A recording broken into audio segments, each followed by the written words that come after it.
Assalamualaikum warahmatullahi wabarakatuh. Jumpa lagi dengan saya Jumal Mutazam di channel Move On.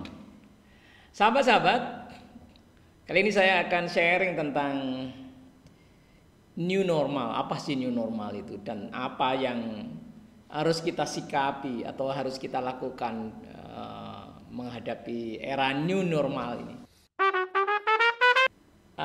Saya baru saja membaca surat edaran pemerintah Provinsi Jawa Tengah, Sekretariat Daerah, tertanggal 29 Mei tahun 2020,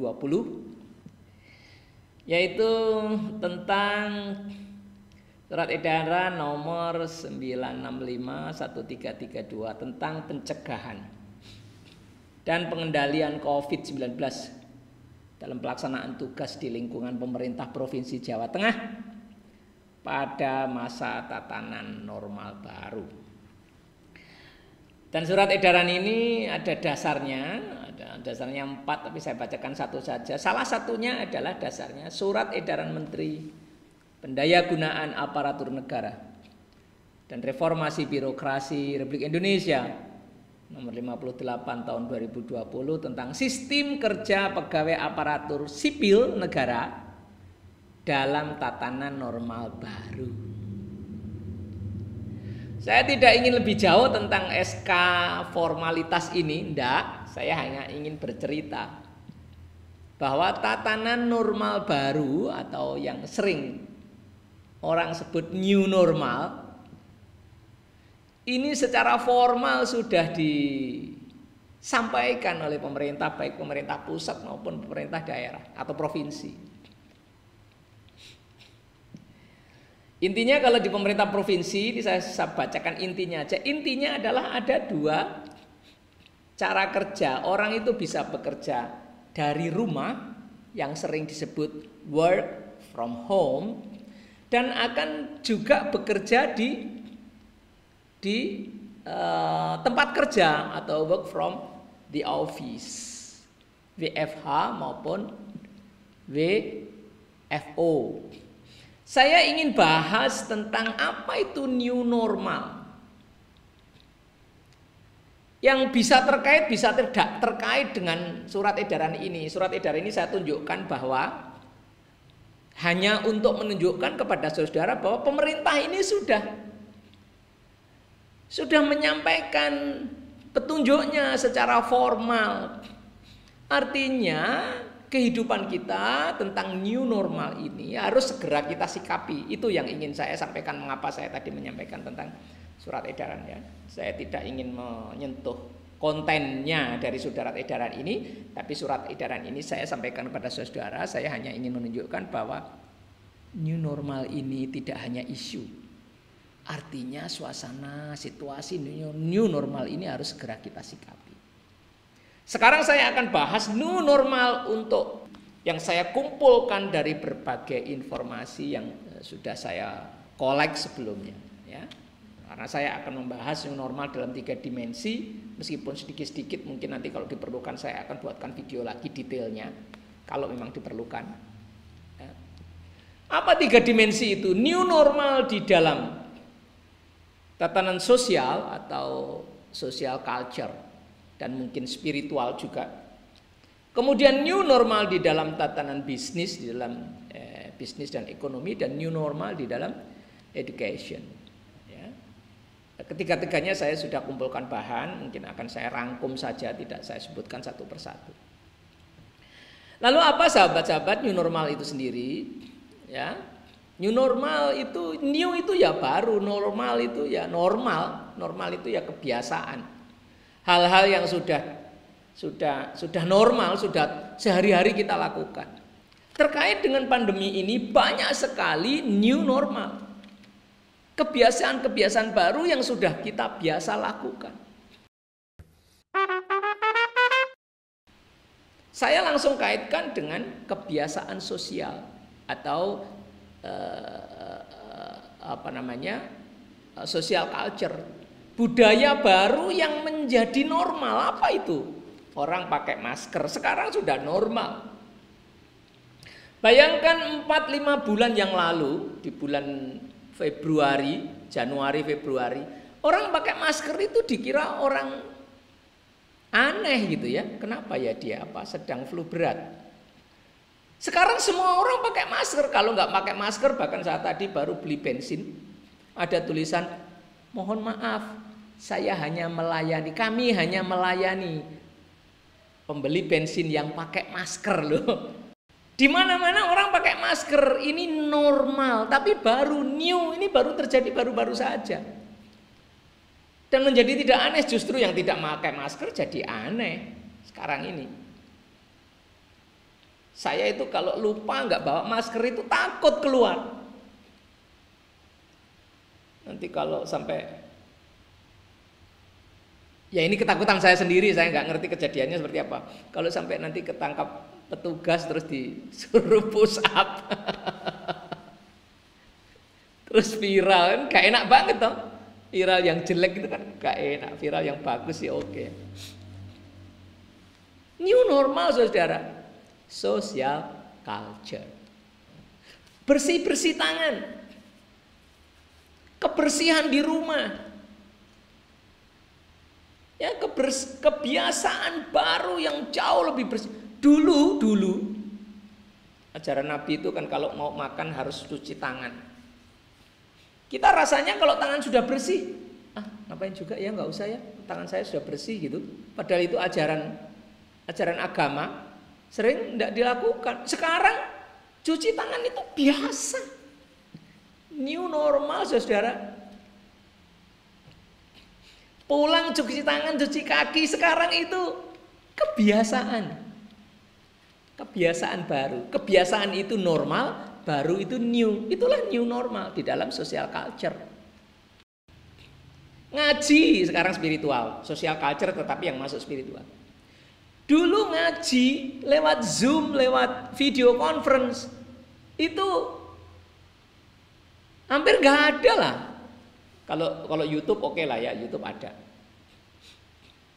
Tapi ngaji kok lewat video conference itu langka.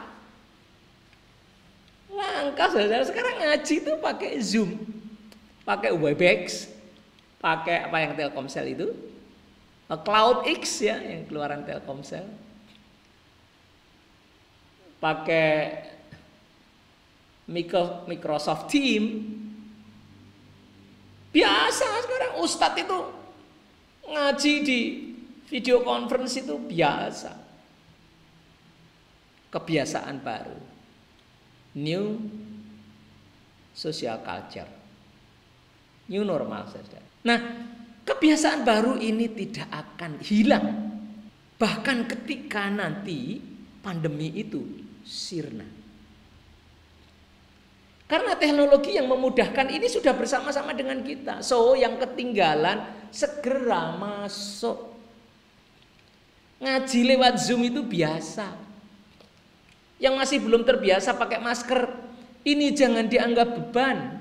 Memang orang itu ada 3 macam dalam menghadapi new normal. Sahabat-sahabat, yang pertama menolak, dongkol, nyinyir, marah, protes. Yang kedua adalah setengah-setengah, mau tapi berat. Dan yang ketiga, segera menyesuaikan diri.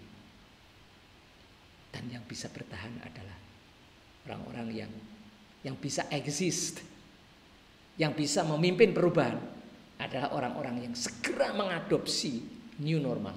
Orang yang mudah menyesuaikan diri. Gitu ya sahabat-sahabat ya. Itu social culture. Mungkin masih banyak lagi tetapi tidak perlu saya bahas detail. Saya ingin kemudian sekarang masuk ke bisnis.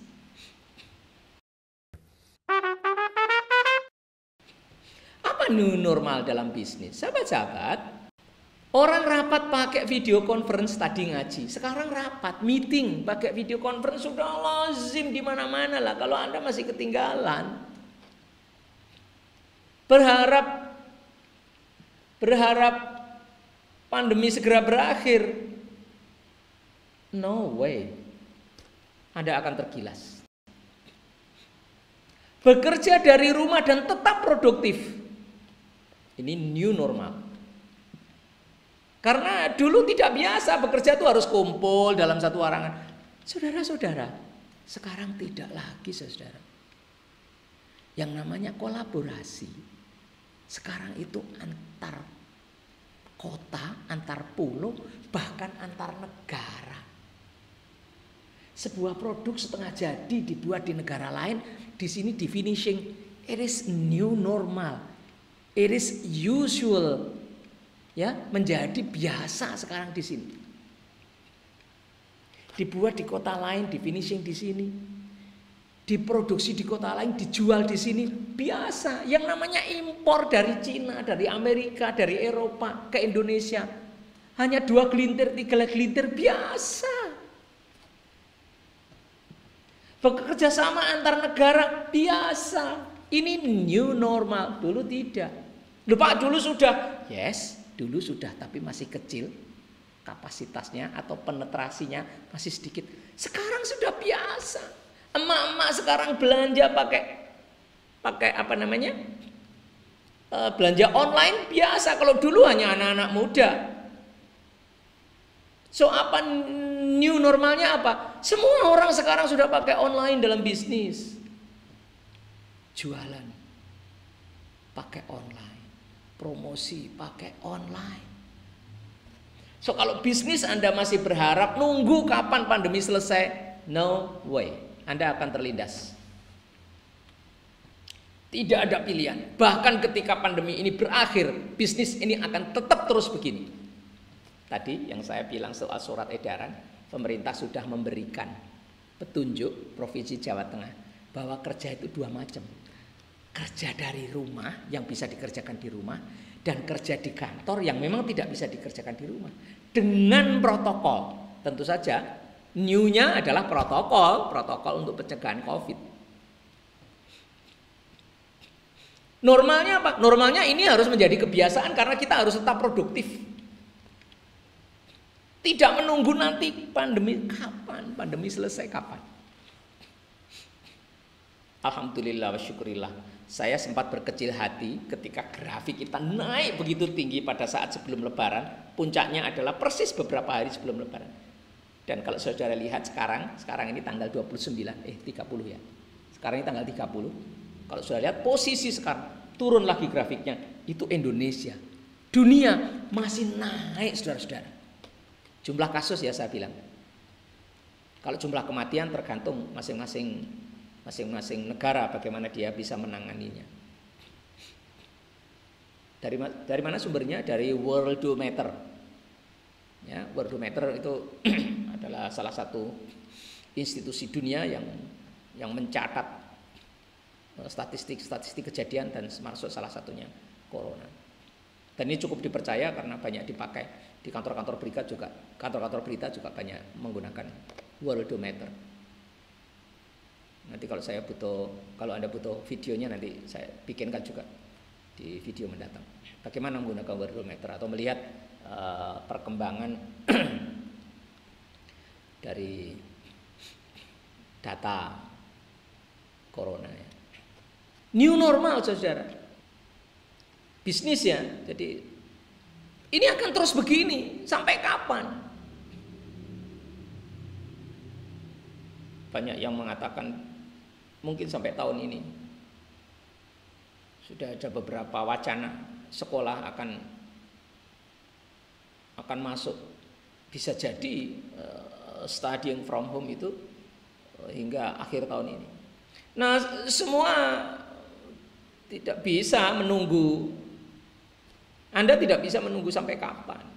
Sekarang juga kita harus menyesuaikan diri. Kita harus ikhlas, kita harus rela kejadian ini sudah bersama-sama kita. Maka untuk tetap bisa eksis, untuk bisa tetap berpenghasilan, bagi yang pebisnis juga tetap bisa membayar kewajiban-kewajiban. Ya. Bisnis tetap berjalan terus. Song-song new normal ini. Dengan cara-cara bisnis dengan cara baru. Yaitu bisnis yang dikendalikan oleh internet.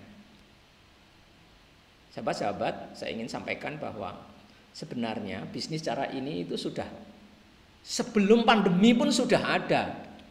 Tetapi pandemi mendorong kejadian ini jauh lebih cepat daripada sebelumnya, daripada waktu yang diperkirakan. Dorongan ini namanya adalah, atau isu ini, isu bisnis cara baru ini yang didorong oleh internet, yang dikendalikan oleh internet, yang didrive oleh internet. Ini namanya adalah sering diisukan, sering didengungkan dengan istilah revolusi industri 4.0 atau revolusi industri 4.0. Apa itu revolusi industri 4.0? Adalah model operasional bisnis, cara berbisnis yang sangat dikendalikan oleh teknologi, sangat dipengaruhi oleh teknologi. Di antaranya adalah teknologi internet atau apa yang sering disebut Internet of Things. Segala sesuatunya akan terkonek dengan internet. Banyak sensor-sensor yang akan dihubungkan dengan internet. Banyak kendali-kendali yang akan dihubungkan dengan internet. Yang kedua adalah teknologi robotik dan artificial intelligence. Robotik itu ya, robotik yang fisik, robot bergerak sendiri ya, tetapi juga ada yang software, bukan fisik tapi software. Ya, apa itu diantaranya? Diantaranya adalah kemampuan software yang membaca wajah, kemampuan software untuk mengenali kalimat-kalimat kita, kemampuan software untuk translate, kemampuan software untuk koleksi data kita dan menginterpretasikan kita, perilaku kita, ya, dan banyak lagi. Kemudian teknologi yang lain adalah big data, yaitu kemampuan mengolah data dengan kapasitas yang sangat besar, maka sebutannya big data. Kerjasama big data dengan artificial intelligence ini, robot software, akan menghasilkan pola bisnis baru, pola promosi baru, pola iklan baru, karena kemampuannya menganalisis perilaku konsumen. Yang tidak hanya dilakukan oleh orang, tapi dilakukan oleh robot. Data kita dari sosial media kemudian dikumpulkan, yang sering disebut dengan data mining, ya. Kemudian diproses oleh artificial intelligence, kemudian di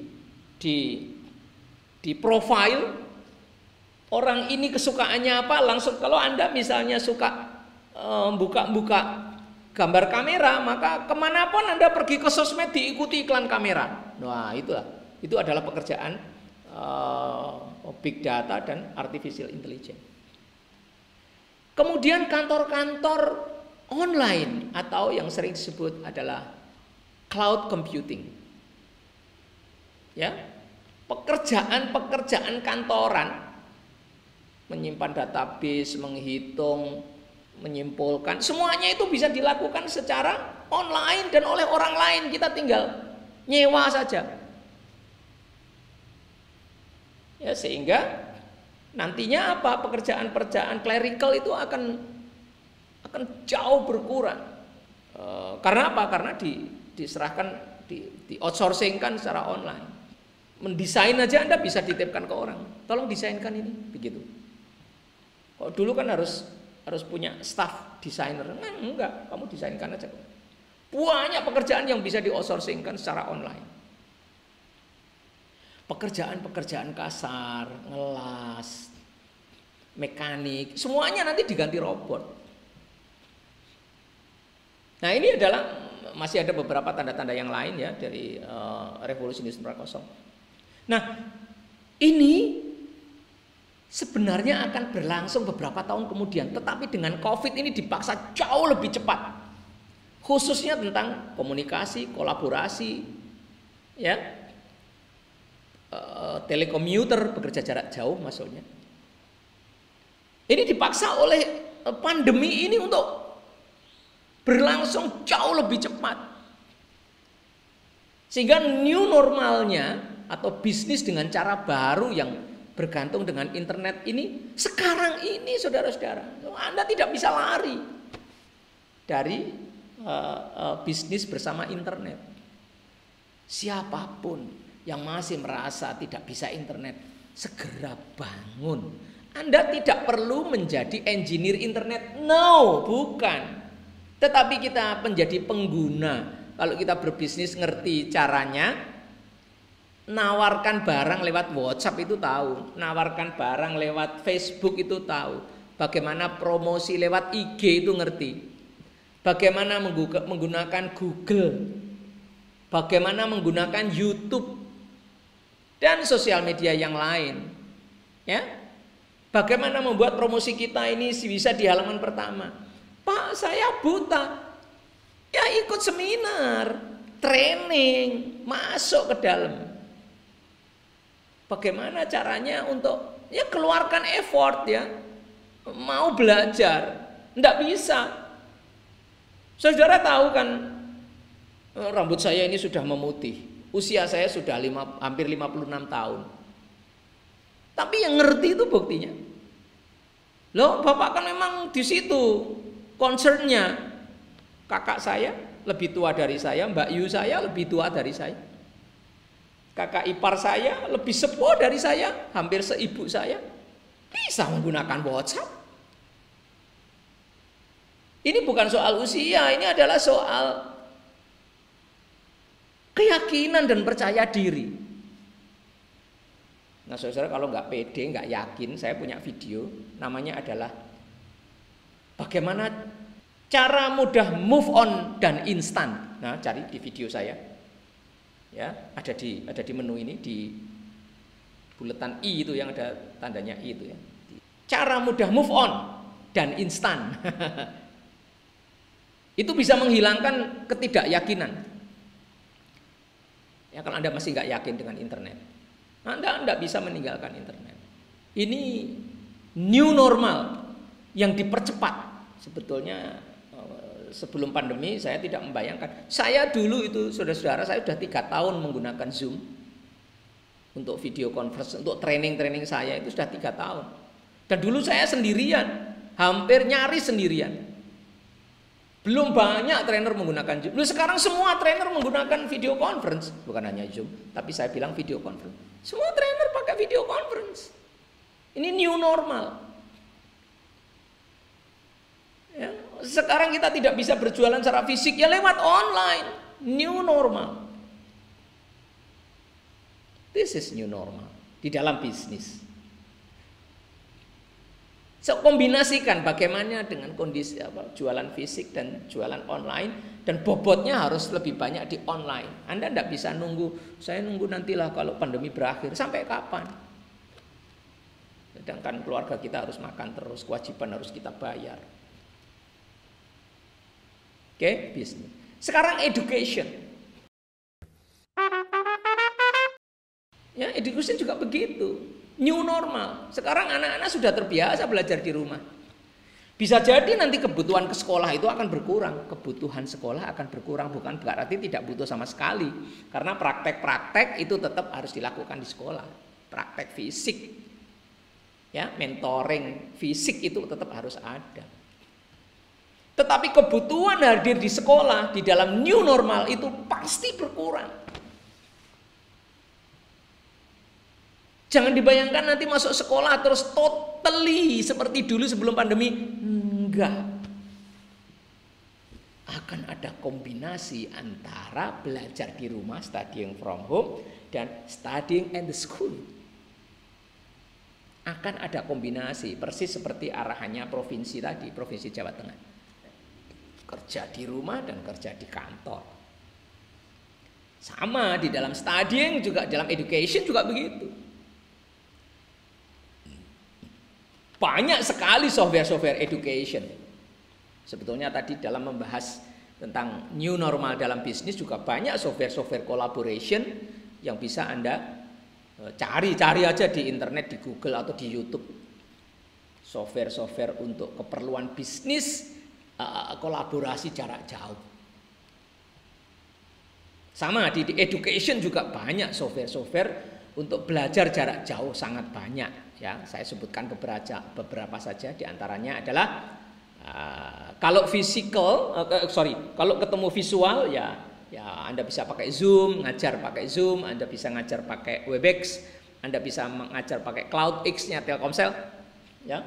Anda bisa mengajar pakai Microsoft Teams, ya. Anda juga bisa mengajar pakai Google Meet dan mungkin jenis-jenis lainnya, ya. Itu kalau mengajar pakai video conference. Nah, software-software untuk pembelajaran juga ada beberapa yang bisa saya sebutkan, diantaranya adalah Anda bisa pakai Google Classroom, Anda bisa pakai LMS, Anda bisa pakai Edmodo. Nah, itu adalah software-software yang bisa dipakai untuk teknologi untuk mensupport penyelenggaraan belajar jarak jauh. Pak, lah kalau praktek nyambung kabel atau ngelas ya tetap harus di laborat sekolah. Tapi kan tidak setiap hari harus datang, jam-jamnya hanya jam pada saat praktek. Nah, pembelajaran teori bisa diberikan penugasan, belajar mandiri, diberikan modul, bisa studying from home. Nah, itu adalah new normal di dalam education. Bahkan sebelum pandemi sudah diberitakan oleh Harvard Business Review, HBR. Dia mengatakan datanya revolusi industri 4.0 ini sebelum pandemi loh, akan membuat 15 tahun kemudian 50% university di seluruh dunia akan bangkrut. Ini yang ngomong HBR loh, bukan saya hanya menyampaikan saja, Anda bisa lihat di internet.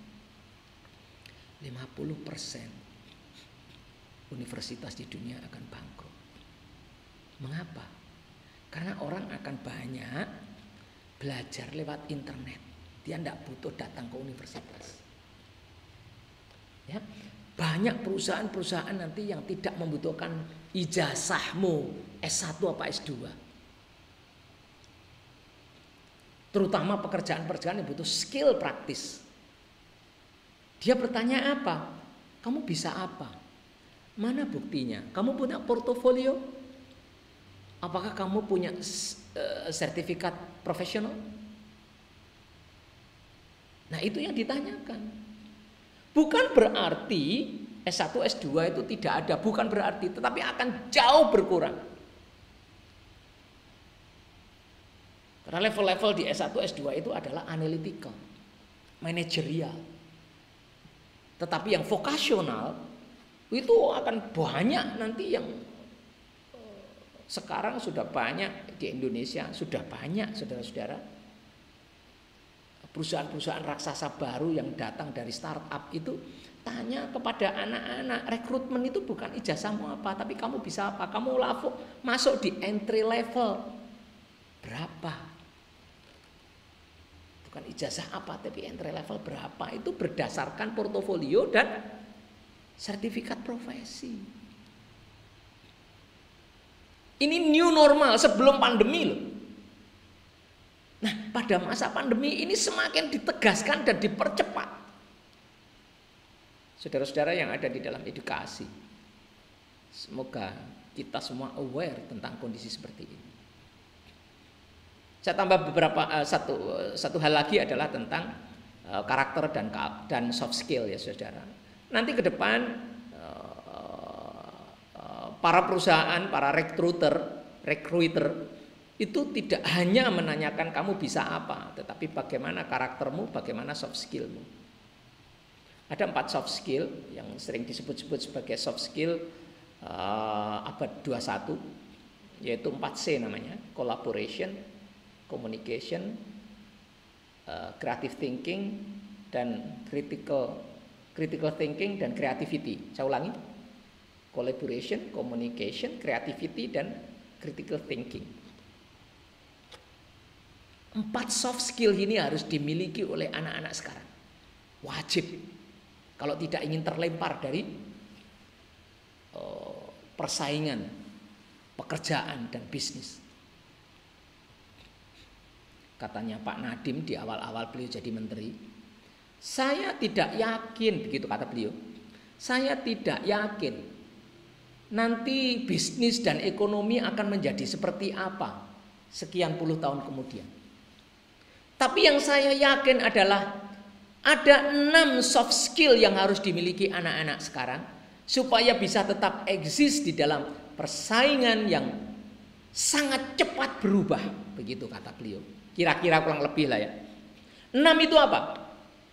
Creativity, communication, critical thinking, collaboration, computation logic, dan compassion.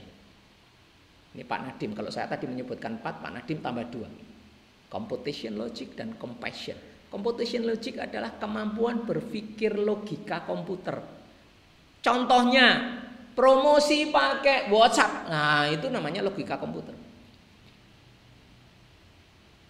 Ya, jadi kemampuan untuk menalar gunanya internet itu apa, komputer bisa melakukan apa, mengerjakan apa. Nah, itu computation logic. Termasuk bagaimana menghitung, bagaimana mengerti angka-angka, menginterpretasikan angka-angka, termasuk itu, termasuk computation logic. Ya, logika komputasi. Komputasi dalam arti hitung-hitungan, ya, membaca statistik, membaca tren, membaca data, ya. Kemudian memaknai dan mengambil kesimpulan, membuat keputusan, ya. Tetapi juga di dalamnya juga logik itu adalah logika komputer dan teknologinya, termasuk teknologi internet. Apa yang bisa saya manfaatkan dengan komputer dan internet? Nah, itu termasuk juga computation logic. Dan yang terakhir yang disebut Pak Nadiem adalah compassion. Compassion itu bekerja dengan hati. 6 kalau menurut Pak Nadiem, dan saya menjelaskan 4 itu soft skill yang tidak boleh tidak harus dimiliki anak-anak. Tambahan saya tentang new normal. Sekarang yang new normal 4C itu belum terasa, tapi yang sangat terasa dan didorong percepatannya oleh pandemi adalah berbisnis yang sangat tergantung dengan internet. Sekarang sudah berjalan, Anda tidak bisa lari dari situ. Sekolah, education yang sangat tergantung dengan internet, sekarang sudah berjalan jauh lebih cepat daripada yang diperkirakan karena dipaksa oleh pandemi. That is new normal dalam education. Demikian yang bisa saya sampaikan tentang new normal. Semoga kita segera aware dimanapun kita, ya, kehidupan sosial dan agama, kemudian kehidupan bisnis, dan kemudian juga tentang bagaimana kita menyelenggarakan pendidikan. Semuanya akan masuk di era new normal, yaitu era baru, kebiasaan baru yang dikendalikan oleh internet dan hidup bersama COVID-19. Semoga bermanfaat. Sampai ketemu di video berikutnya. Terima kasih. Assalamualaikum warahmatullahi wabarakatuh.